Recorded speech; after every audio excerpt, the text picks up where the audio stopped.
வணக்கம் மக்களே, நாம் இன்றைக்கி என்ன பார்க்க போகிறோன்னா கூழ் கொழுக்கட்டை எப்படி செய்யலான்னு பார்க்கலாம். அதுக்கு ஒரு பாத்திரத்தில் கொஞ்சமாக அரிசி மாவு எடுத்து வச்சுக்கணும். அது கூடவே ஒரு சின்ன சிட்டிகை அளவில் கொஞ்சமாக உப்பு சேர்த்துக்கணும். உப்பு சேர்த்துட்டு நல்லா கலந்து விட்டுக்கணும்.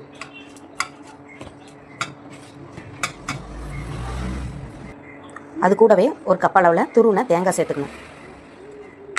தேங்காய் சேர்த்து அதையும் நல்லா இந்த மாவோட நல்லா கலந்து விட்டுக்கணும்.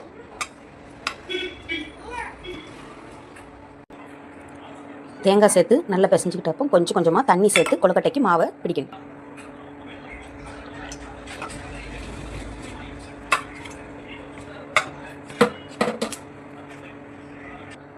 கொஞ்சம் கொஞ்சமாக தண்ணி சேர்த்து கொழுக்கட்டைக்கு மாவை இப்படி நல்லா திரட்டி வச்சுக்கணும். அப்புறமா இதை குட்டி குட்டி கொழுக்கட்டைகளாக பிடிக்க வேண்டியதான். இப்போ நாம் பிசைஞ்ச மாவை நல்லா சின்ன சின்ன கொழுக்கட்டைகளாக உருட்டி வச்சுருக்கோம். அடுப்பில் ஒரு பாத்திரம் வச்சு அதில் கொழுக்கட்டை அவிக்கிறதுக்கு தேவையான அளவு தண்ணி ஊற்றிக்கணும். இப்போ தண்ணி நல்லா கொதித்து சூடாகி வரணும்.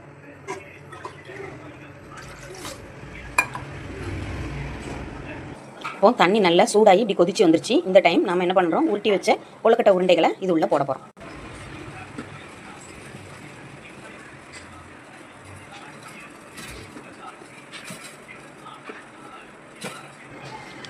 இப்போ உருட்டி வச்ச கொழுக்கட்டைகளை அதுக்குள்ளே சேர்த்த அப்புறம் நாம் ஒரு 5-6 ஏலக்காய் எடுத்து வச்சுருக்கோம். அதை அதில் போடும். கொழுக்கட்டைகள் இந்த மாதிரி ஓரளவுக்கு நல்லா கொதித்து வந்த உடனே நாம் அரிசி மாவு கூட கொஞ்சமாக தேங்காய் சேர்த்து ஒரு பாத்திரத்தில் தனியாக கரைச்சி வச்சுருக்கோம். அதை இதோட சேர்க்கணும். இது சேர்த்தோம்னா நல்ல கொழுக்கட்டை கூழ் நல்லா கொழுகொழுப்பாக இருக்கும்.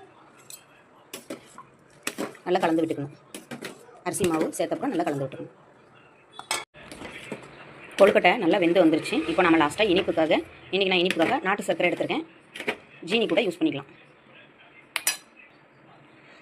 நாட்டு சர்க்கரை இந்த கப்புக்கு ஒரு கப் அளவில் எடுத்துருக்கேன். நீங்கள் இனிப்புக்கு ஏற்ற மாதிரி கம்மியாகவும் சேர்த்துக்கலாம். நாட்டு சர்க்கரை சேர்த்தப்போ நல்லா கலந்து விட்டுக்கணும். இப்போ நம்ம செஞ்ச கூழ் கொழுக்கட்டை ரெடி ஆயிடுச்சு. இதை கொழுக்கட்டையோட சேர்த்து சாப்பிட்டா நல்லாயிருக்கும். கூழ் தனியாகவும் குடிக்க விரும்புகிறவங்க தனியாகவும் கூழ் குடிக்க